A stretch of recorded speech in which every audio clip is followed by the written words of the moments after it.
بسم اللہ الرحمن الرحیم۔ زندگی بدل دینے والی روحانی دستک۔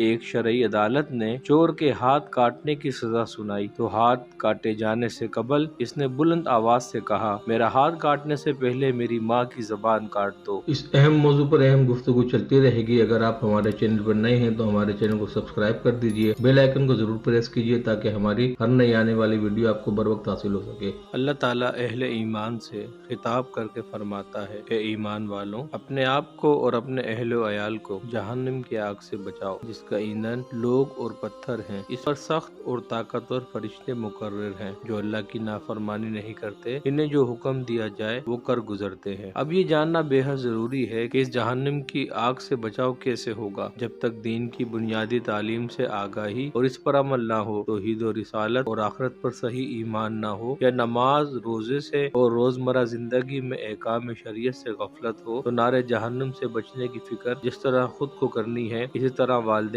کی یہ اہم ذمہ داری ہے کہ وہ اپنی اولاد کے بچپن ہی سے ایسی تربیت کریں کہ ان میں دینی شعور پختہ ہو، اور بڑے ہو کر وہ زندگی کے جس میدان میں بھی رہے، ایمان و عمل صالح سے ان کا رشتہ نہ صرف قائم بلکہ مضبوط رہے۔ آج والدین دنیاوی زندگی کی حد تک تو بچوں کے بہتر مستقبل کی خوب فکر کرتے اور کوشش کرتے ہیں تاکہ وہ معاشرے میں سرخرو ہوں اور آرام و راحت کی زندگی گزار سکیں، لیکن دنیا کی چند روزہ زندگی کے بعد آخرت کی جو لامحدود زندگی ہے، وہاں کی سرخروئی اور سرفرازی سے خود بھی غافل ہیں اور بچوں کی تربیت میں بھی اس پہلو کو اہمیت نہیں دیتے۔ بچوں کا ذہن صاف و شفاف اور خالی ہوتا ہے، اس میں جو چیز بھی نقش کر دی جائے وہ مضبوط و پائیدار ہوتی ہے۔ اس سے مراد یہ ہے کہ بچپن میں بچے کے لیے علم کا حصول پتھر پر نقش کی طرح ہوتا ہے، یعنی جس طرح پتھر کی لکیر اور پتھر پر کیا ہوا نقش مضبوط و پائیدار ہوتا ہے، اسی طرح بچپن میں جو چیز ذہن و دماغ میں بیٹھ جائے یا بٹھا دی جائے وہ پائیدار رہتی ہے۔ جب وہ بڑے ہو جائیں اور ان کی عقل پختہ ہو جائے تو ان میں تبدیلی ناممکن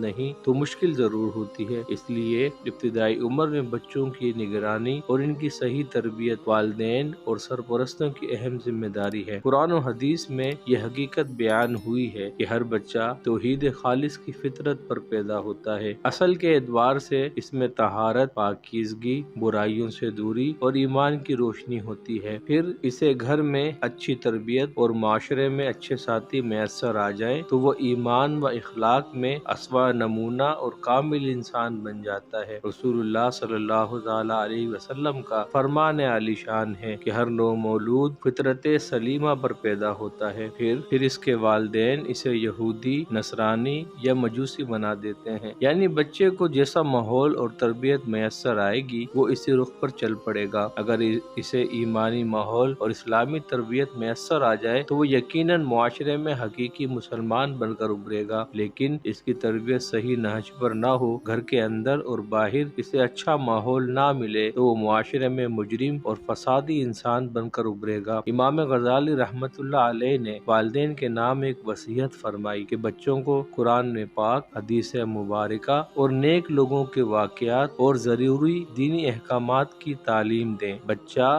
والدین کے پاس امانت ہوتا ہے اور اس کا پاکیزہ دل نفیس جوہر اور موتی کی طرح ہوتا ہے۔ اگر اسے خیر کا عادی بنایا جائے اور بھلے کام سکھائے جائے تو وہ انہیں سیکھتا اور بڑھتا اور پلتا ہے، پھر دنیا و آخرت دونوں جگہ خوش نصیب رہتا ہے۔ اگر اسے برے کاموں کا عادی بنایا جائے یا محمل چھوڑ دیا جائے تو بدبختی و ہلاکت اس کا مقدر بن جاتی ہے۔ اس کی حفاظت کا طریقہ یہی ہے کہ اسے علم و ادب سکھایا جائے، اچھے اخلاق سکھائے جائیں اور مہذب بنایا جائے۔ ایک کتاب کے اندر ایک واقعہ تحریر ہے کہ ایک شرعی عدالت نے چور کے ہاتھ کاٹنے کی سزا سنائی تو ہاتھ کاٹے جانے سے قبل اس نے بلند آواز سے کہا، میرا ہاتھ کاٹنے سے پہلے میری ماں کی زبان کاٹ دو، اس لیے کہ میں نے زندگی میں پہلی مرتبہ اپنے پڑوسی کے ہاں سے ایک انڈا چوری کیا۔ میری ماں نے اس جرم پر مجھے تنبیہ نہ کی بلکہ خوشی کا اظہار کیا تھا۔ اگر مجھے اس وقت روکا جاتا تو آج میں معاشرے میں چور نہ بنتا۔ واقعہ یہ ہے اولاد کے اچھے یا برے بننے میں والدین کی تربیت اور ان کی نگرانی کا بہت بڑا عمل اور دخل ہوتا ہے، اور یہ والدین کی اہم ذمہ داری ہے کہ اپنی اولاد کی دینی و اسلامی تربیت کا کا خاص خیال رکھیں، انہیں بچپن ہی سے اچھے اخلاق و کردار کا حامل بنائیں اور دین سے تعلق ان کے ذہنوں میں راسخ کر دیں۔ اللہ رب العزت ہم سب کو